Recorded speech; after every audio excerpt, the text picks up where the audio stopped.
Hey folks, this is Tony Aguilar, and I'm going to be going over my review of the Everlasting Wet Palette. This is something that I picked up less than a year ago, and I actually had made one for myself, and it really didn't work out for me, and I saw this, took the plunge, have been really happy with it. So I'm going to go over my review of it and tell you what I think of it. All right, so there's actually several reviews of this online, and someone at the show actually asked me about this. So I figured, you know what, I can turn this into a video and at least give you my thoughts on what it is. I've been painting for about 35 years, pretty consistent in the last 20. So in other words, in the last 20 years, I've been painting kind of the same style. Have been getting a little better, but basically with the layering technique that I use. I actually never had a wet palette. I actually didn't really understand what the concept of it is, and basically what I'd been using as a palette would be like the lid of like a Pringles can. I started using those, and then just regular lids of like a cottage cheese container or something like that. Basically, throw them away. It was just something plastic where I can actually put the colors down and then do the layering technique with the different mixes of the color.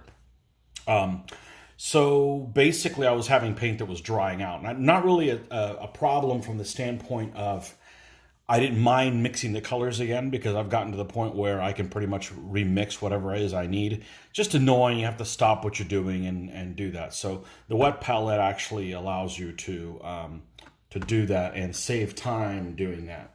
So originally this is what I was using, was just an old Tupperware container with a sponge and just piece of parchment paper on it with the sponge wet. Really didn't work out really well because it's kind of a small area, and the porous nature of the sponge meant that the water wasn't getting onto the paper everywhere and keeping it moisturized. Okay, so this really didn't work out for me. It was better than nothing, but basically what I had in here, you could tell I had this a long time, is I don't have the paper in here anymore, but I basically had like black and white. So I had this piece of paper with black and white, because my method uses a lot of those two colors along with the core color, and we'll have to do another video and show you exactly what the method is that I use for that. I've been doing that for a long time, and I've been really happy with it. So basically black and white, I go through a lot of it, and I use it every time I paint, so I want to keep those colors not drying out, because otherwise I'm wasting a lot of paint. Okay, so we don't do this anymore. We go to this. Okay, so let's open this up. Now I did repackage it because there's actually a live one in there, but I'll show you everything that comes in here. So basically the main thing is the actual wet palette, and if you actually look at the back here, this is a $50 item. Now I think this was some kind of a Kickstarter. I didn't see it. I didn't actually know about this particular one until the Recon show in Orlando in April. So it comes with several items here. So anyhow, it's super easy to use. We'll cut to the chase and show you what it's all about. So we're gonna, now included in that package, this is the painter set. There's actually a larger one that would take up a lot. As you can see, this is my painting area here. I really don't want it to take up much space than what I've got right there. So because I need places to put my minis and that kind of stuff. So any larger than that is really, I'm painting 15s and 20s occasionally. I don't really need a larger area than that. Okay, so inside the package we have the wet palette. Okay, it has a lid, and hey, look, it comes with free paint. Now this is the one that's actually in use, and we'll talk about that a little bit later. But basically it comes with a place to mix your paints with paint pots. Now it is magnetized, okay, and you can magnetize it. Now I'll be honest with you, the first thing I did with this when I got it, I just set it off to the side. That's not really useful for me. Anyhow, that's asking to make a mess. As you can see, I'm super anal retentive, and my painting area is basically doesn't have any paint on it, and that's just asking for trouble. So I don't like being distracted by those other things. So it also comes with a like a basically a fastener that you can slide across the top if you're going to like travel with it, just to keep this down. It does have a rubber gasket on there that allows it to seal, but I mean, really, I don't travel anything with it. If I have to travel with this to paint somewhere, I would need my painting desk and I would need my lighting as well and everything. So yeah, it doesn't really move. So this is, again, another item that we'll just toss that to the side. It doesn't really do me any good. It comes with a spare sponge. Okay, and as you can see, this one is super hard, almost like a hard piece of cardboard. And as soon as you put water on it, it will go back to shape. I don't know why they gave you two. I just don't see one of these wearing out. Again, we're obviously not going to get rid of that. We may need that at some point. And as you can see, the porous nature of it, well, it's not porous. Well, it is porous, but it's almost completely smooth. You can't even tell that there's any kind of pores in there. So anyhow, this is a spare one if something ever happens to the original one that it came with. It came in the pack there. All right, the other thing it came with is 50 sheets of hydration paper. Okay, well, that's what they call it here. I have a feeling this is just some kind of parchment paper. Now, it is kind of thin in that it's, I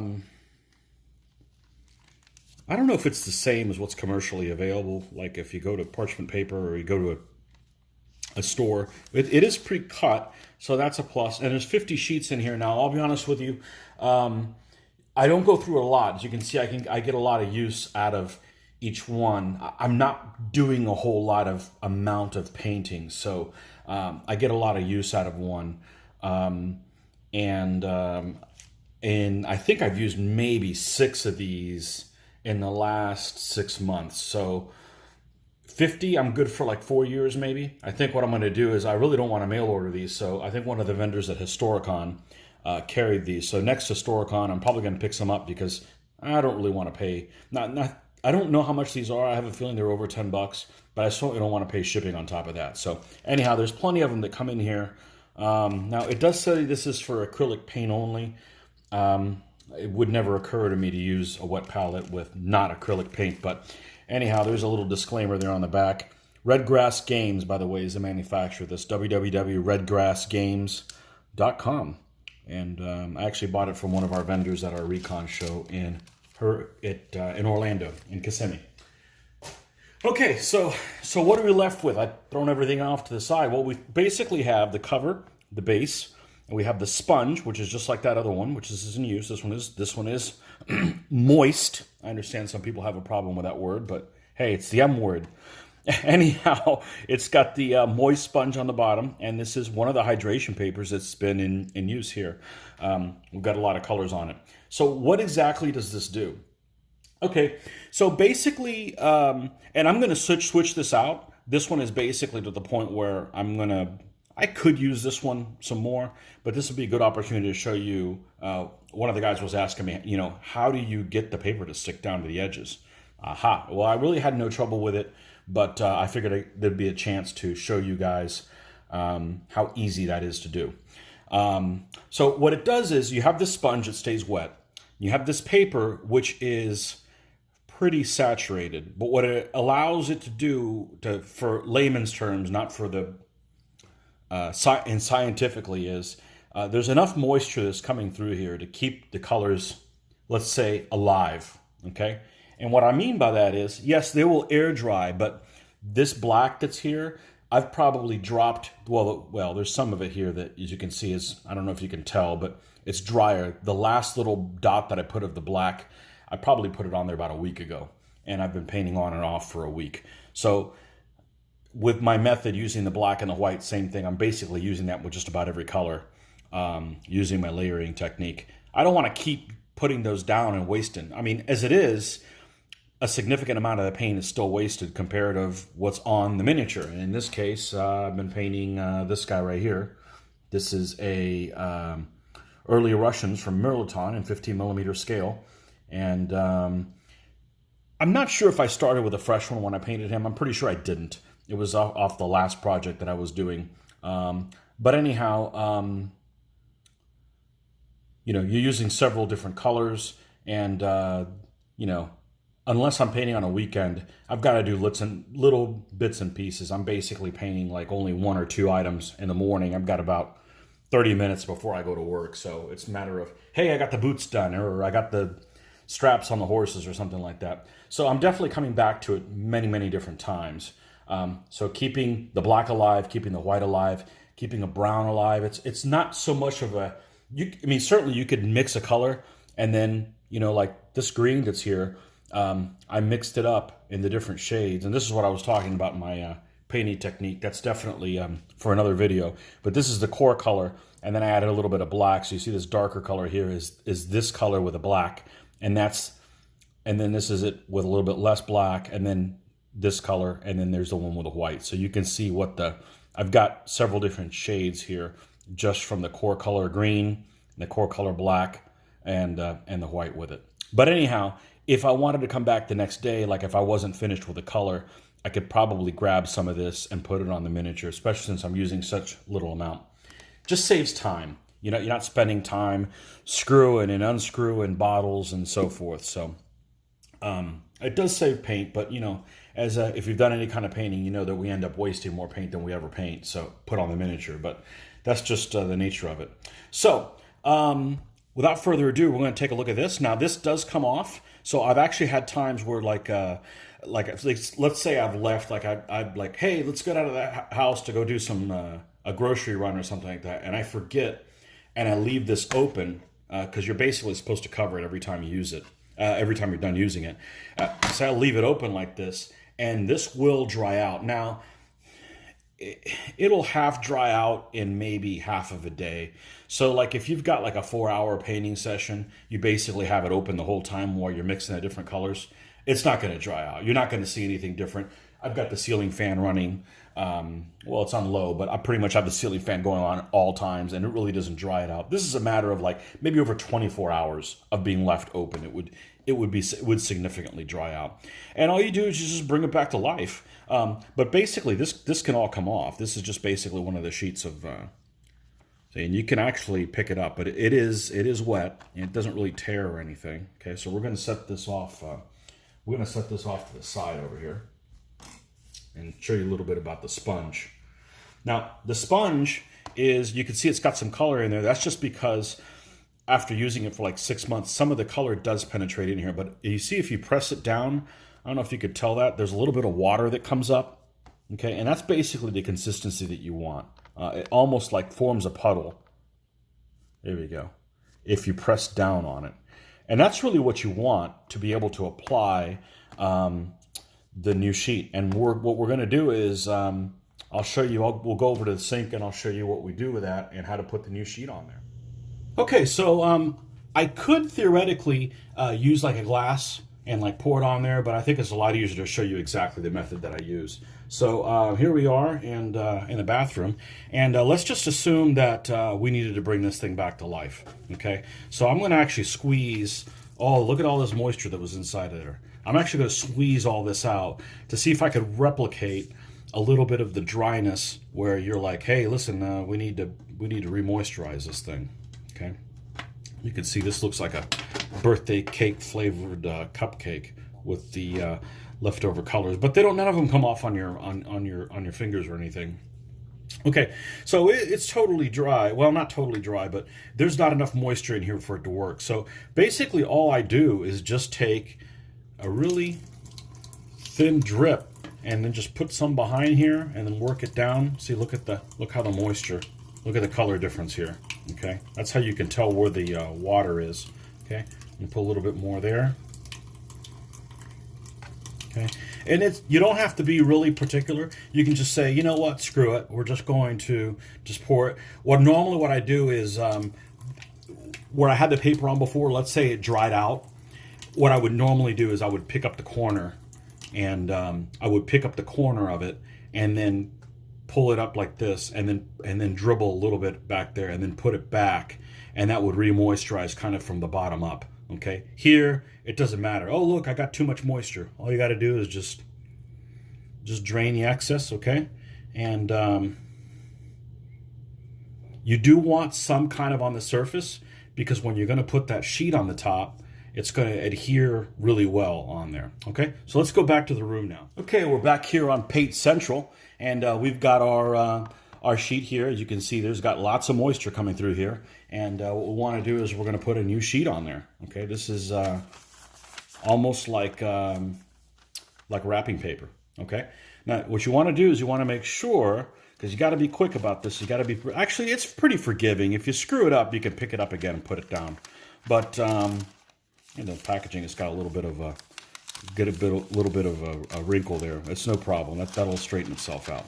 All right, so we're going to put it, now this is slightly smaller than the actual sponge, so we don't want to put it all the way up to the edge. And watch what's going to happen. Okay. Oh, that's what he was talking about, it curling up.